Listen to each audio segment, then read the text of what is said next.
Shalom and good day all, this is Tehillim29 back again for another DC comic review, and in this DC comic review it is Multiversity Teen Justice, which is somewhat connected to Grant Morrison's Earth 11, but take note, this is not being written by Grant Morrison, even though it would be nice to have him writing on this series. So let's see how they actually do in relation to, first things first, cover rating. Well, to those who don't know, I did actually plan on getting more of the a fair amount of the covers connected to this, including the Fella variant. And I did actually like the Fella variant over a lot of the other covers that they brought out. But waiting for some of those to actually turn up in the mail, which I had to order from somewhere else, but that's neither here or there. So I'll be rating on the covers that I do actually have present. As for the other ones, I could probably rate them at another time, and probably in one of the comic calls one of the comic calls that I end up collecting next, and they can go in with that. So first things first. Do these covers in any way, shape or form connect to something that's happening inside of the story? Sure enough they do, to which I give the first cover on the left hand side an 8 out of 10. Yes, it is pretty high up, but I must admit, I think I actually enjoyed the second cover more so than the first, to which I give it an 8.5 out of 10. It's just the way how these characters have been done on the page. I think that really stands out for me. Of course, we can see their version of the gender flipped of Teen Justice or the Justice League or whatever else, or whatever you want to call it. And of course, we've got the gender flipped Robin, the gender flipped Superboy, and of course the other characters as well. But this one, I think, brings it out a little bit more nicer, because you actually get to see a little bit more full body in relation to their character, to which this one, you do get some rare glimpses, but this one delivers it so much more better. Now, this does have a second story in it, but I won't be covering that second story because it's actually the story that was originally brought up in the original anthology, which they brought out last year. So I'm only covering the story that's at the beginning of this.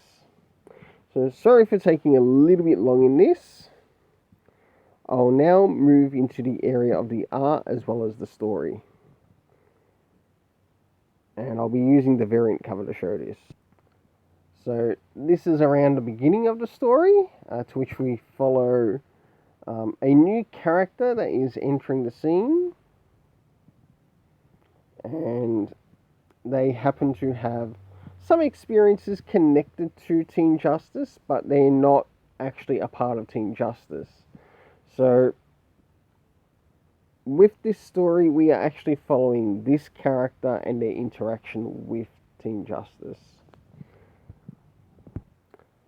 So as we advance a little bit more further through the story, I'm sorry because I did actually miss quite a lot of pages here, but trying to get to the point, we can see that after some of the events that have happened at in New York City on Earth 11, we have this Raven as well as Clarion and Raven communicating, and we also have the other characters as they somewhat go to an event after some certain events that they have themselves in relation to one of the characters called Tickle.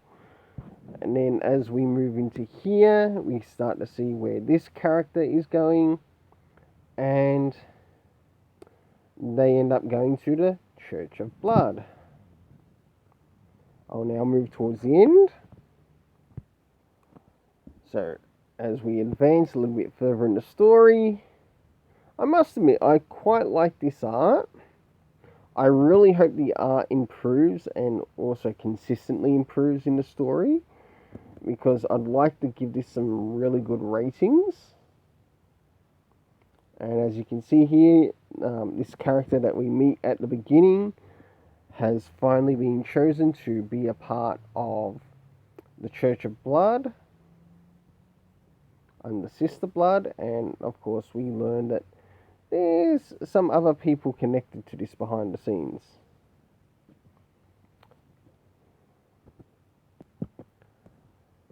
So for the internal art, I gave it a 7.5. Now it's time to move in relation to the story, to which, even though there are no comic references in this, it probably wouldn't hurt to include it, just to show its connection to the multiverse. Even maybe a comic reference to Grant Morrison's Multiversity. Like, it wouldn't go astray, plus it would bring more cash in for DC Comics, but maybe DC doesn't like cash. Maybe they like to earn nothing and be happy. I don't know. Maybe. Alright. But moving into the next thing, we have the area of time, to which we have the term of the next morning come up. Of course, the location, which we see at the beginning of the story, which is Earth 11, and also taking place in New York City.